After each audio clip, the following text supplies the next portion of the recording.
एक समय की बात है, एक शहर में एक युवक ने अपनी प्रेमिका के साथ बड़ी लड़ाई की। वे दोनों बहुत प्यार करते थे, लेकिन अपने मतभेद के कारण उनके बीच विवाद हो गया।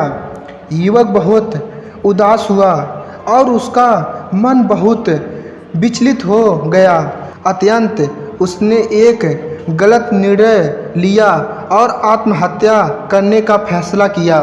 वह रात को एक सुनसान बीच पर पहुंचा और तैयार हो गया अपनी जान गंवाने के लिए।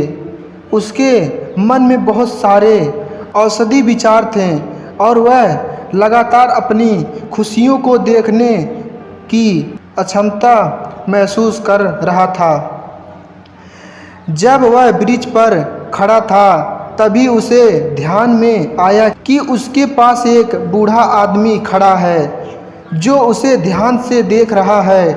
युवक ने ध्यान दिया और देखा कि वह आदमी उसके पास आकर खड़ा हो गया।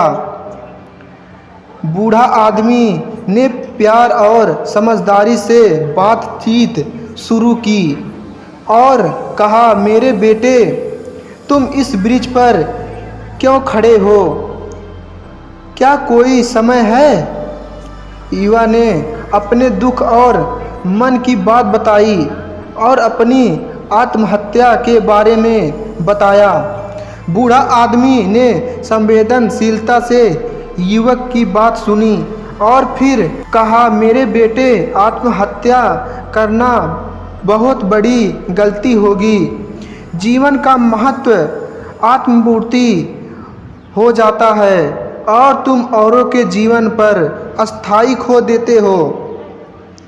बूढ़ा आदमी ने अपनी जीवन की कथा सुनाई, जिसमें उसने भी ऐसी ही संकटों का सामना किया था। उसने युवक को बताया कि जीवन में हर किसी के पास मुश्किलें आती हैं, लेकिन हमें मजबूत बनना चाहिए और उनका सम्मान करना चाहिए। युवक ने गहराई सांस ली और अपने प्रेमिका के प्रति अपने आप में विश्वास प्राप्त किया।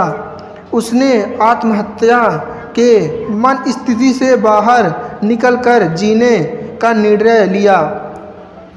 बूढ़ा आदमी ने युवक को आगे बढ़ने के लिए प्रेरित किया और उसे दिशा दी। युवक ने उसकी सलाह ग्रहण की और अपने जीवन को सकारात्मक से भरने का प्रण लिया। वह अपनी प्रेमिका के पास गया और उसके बीच में समझौता किया। तो दोस्तों, हमें ऐसा नहीं है कि अपने प्यार के लिए हमें आत्महत्या ही करना चाहिए।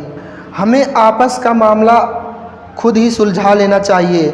आत्महत्या करने से हमें संसार तो छूट जाएगा, लेकिन हमें उनका प्यार तो नहीं मिल पाएगा। इसीलिए दोस्तों, अपने प्रेम के साथ खुश रहिए। तो दोस्तों, यह कहानी है पति पत्नी की कंजूसी भारी पड़ी। एक शहर में बहुत ही कंजूस पति पत्नी रहते थे। कंजूस इतने कि हर रात खाने के वक्त किसी ना किसी दोस्त या रिश्तेदार के घर पहुंच जाते।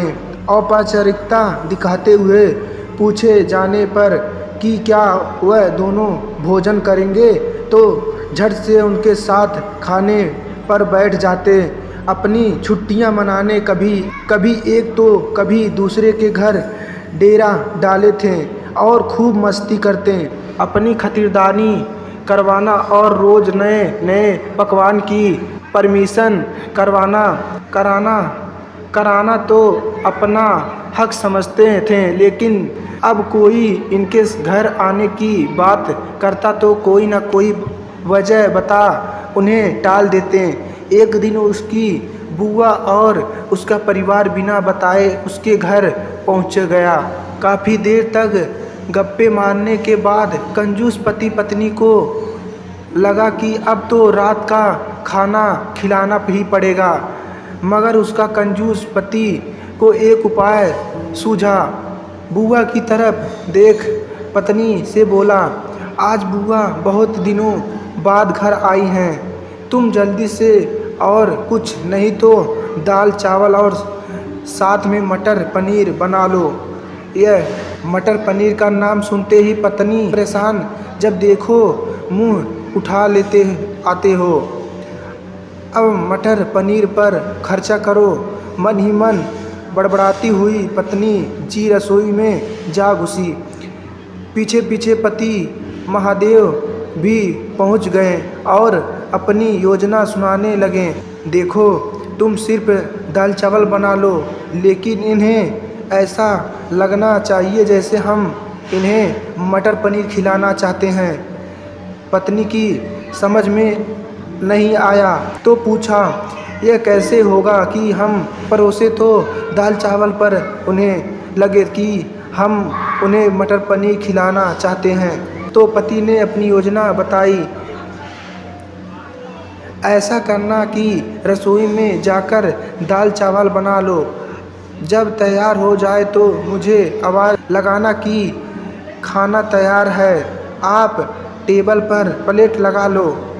पत्नी ध्यान से सारी बातें सुनती रही और आगे की योजना सुनने को बेताब होने लगी। तब पति ने अपनी असली योजना बताई। जब मैं प्लेट लगा चुका रहूँगा तो तुम एक खाली कढ़ाई किचन के फर्श पर गिरा देना। तब मैं पूछूंगा कि क्या गिरा, तो तुम जवाब देना मटर पनीर की कढ़ाई गिर गई। अब मटर पनीर बचा नहीं तो दाल चावल ही खाना पड़ेगा। योजना अनुसार पत्नी दाल चावल बनाने लगे। कई और कुछ देर बाद पति को आवाज़ लगाई, खाना बन गया है, अब टेबल पर प्लेट लगा दो। पति उठा और अलमारी से प्लेट लगाकर टेबल पर लगाने लगा। पत्नी तभी धड़ाम से कुछ बर्तन गिरने की आवाज़ आई। पति ने पूछा, क्या गिरा दिया? तो पत्नी की तरफ से कोई जवाब ना मिले पर रसोई में भाग गया। रसोई में दाल का पतीला ज़मीन पर गिर पड़ा था। दोनों पति पत्नी को मानो सांप सूंघ गया हो। जब दाल ही गिर गई तो मटर पनीर का बहाना भी फेल हो गया। दुखी मन से उनको बाज़ार से दाल और मटर पनीर मंगवाना पड़ा और बुआ और उनके परिवार को परोसना पड़ा। तो दोस्तों, देखा आपने कैसे एक कंजूसी को लेने के देने पड़ गए। चले थे पैसे बचाने और बाज़ार से खाना मंगाने पर दुगना पैसा खर्चा हो गया। पति पत्नी की कंजूसी भारी पड़ गई।